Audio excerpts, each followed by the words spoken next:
The opportunity to see a VC winner is very remote, and I should imagine this could be our last walk anyway.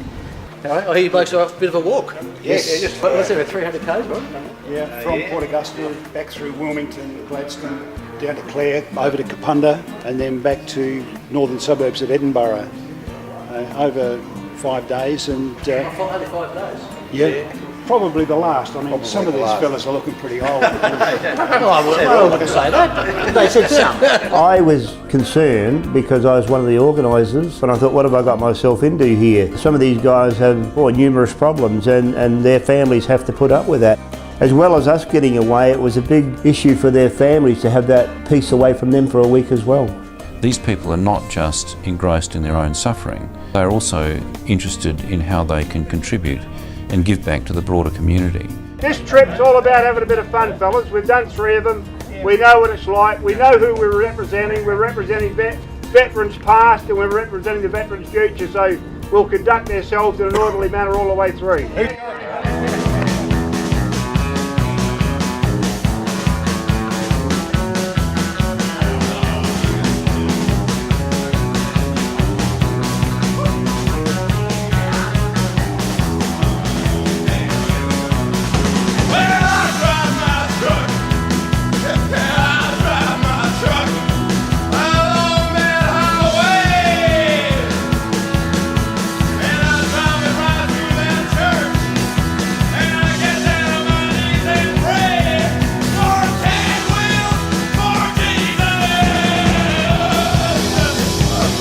An opportunity for camaraderie, relaxing, enjoying each other's company.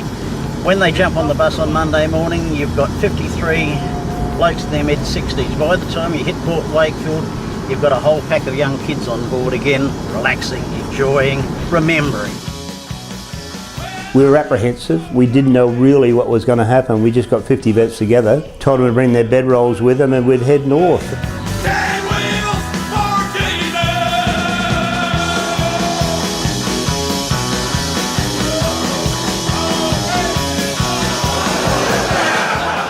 Anyway, I do wish you all the best of luck tomorrow in these very difficult times.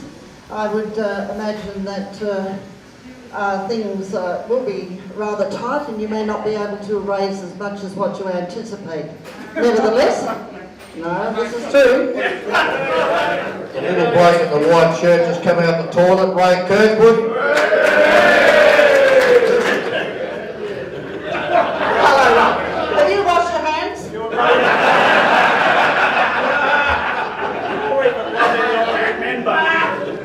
And your eyesight's going down. No, it's not. It's like a vintage wine. The older you get, the more lovely you are. Oh God, why were you born so soon? You should have waited for me. Guys, in case you don't know, I always wear boots. And the reason for it being, I've got to step through so much bullshit.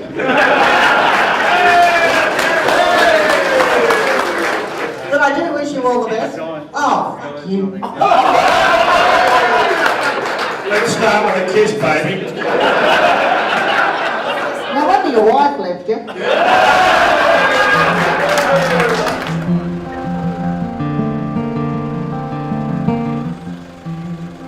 For many years I was a Vietnam Veterans Counselling Service psychologist, a job that I got into after suffering a breakdown, which was put down to post-traumatic stress probably 20 plus years after Vietnam.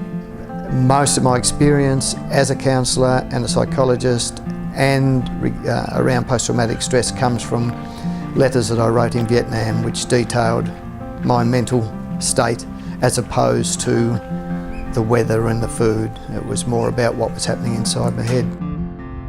When I came back, I went to my old hometown to a party with some mates that I grew up with. Lasted a couple of hours before I lost my cool and got into a fight, and I can always remember one of my mates telling me, you know, you've changed. I find it relaxing. Great time to meditate. It's quite de-stressing. So yeah, we'll love it. I think we can really say around 20% of Vietnam veterans have developed post-traumatic stress disorder.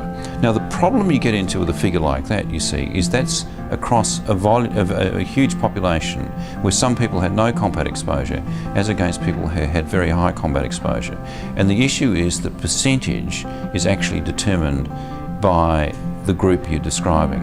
A very high combat exposure group will have much higher rates of PTSD than that. So if you looked at like the Australian engineers, because of the risks they were exposed to in mine demolition, and those who were involved in jungle patrols, I suspect you'd find the rates were significantly higher than that, because you're constantly in a state of high vigilance. Now, even if you don't have any contacts with the enemy, the risk that you're under is very considerable. Even if there are no enemy around, you have to be in that state of vigilance. So you know, the stress of war is not necessarily about fighting. It's about when there are these unknown hazards, you know, how do you protect yourself from them? So, without too much ado, I'd like to introduce you to Keith Payne, the VC recipient. He's the sole surviving VC recipient of the Vietnam War and one of only 2 VC recipients in Australia today. So, Mr. Keith Payne. Thanks, Ian. Thanks, Ian. Firstly, my experience in the military, I joined when I was 17, I was in Korea when I was 18, and I came out of Korea, I was wounded in Korea and came out, and I was home before I was 19. So that's that little run. From there on I went to Malaya, Ewan Jawa, from there back to Malaya, then to Vietnam, and then to Oman in the Middle East. Yes, mate. Have you ever been shot at, like, wounded and come back? Yes, mate, I have. Whereabouts? Well, I got shot across here. Bullet just went right across there and knocked me down. And how close was that? Do you reckon it's lucky that you still survived all these injuries? Well, I think so, mate. Yes, I do.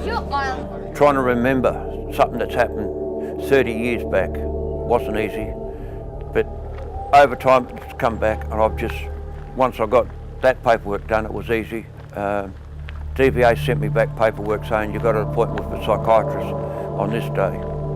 I went and saw him. I didn't understand what was going on. I felt nervous. I got talking to the psychiatrist and he came up and said, well, here's a report.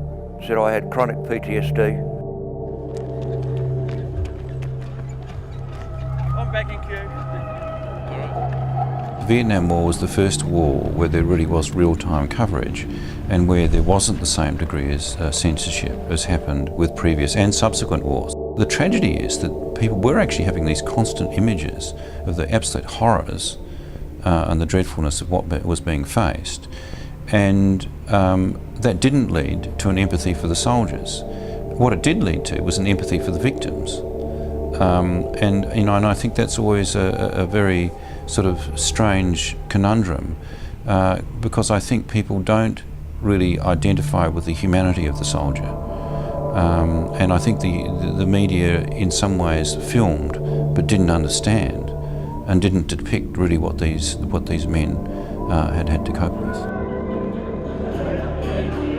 They can't explain to you the smell, you know, and it's almost the taste, the noise, all of those senses that are there. They can't tell you about that. They can't make you smell a battle. It is pretty hard for them to explain something like that to you, to an outsider, but to other veterans understand.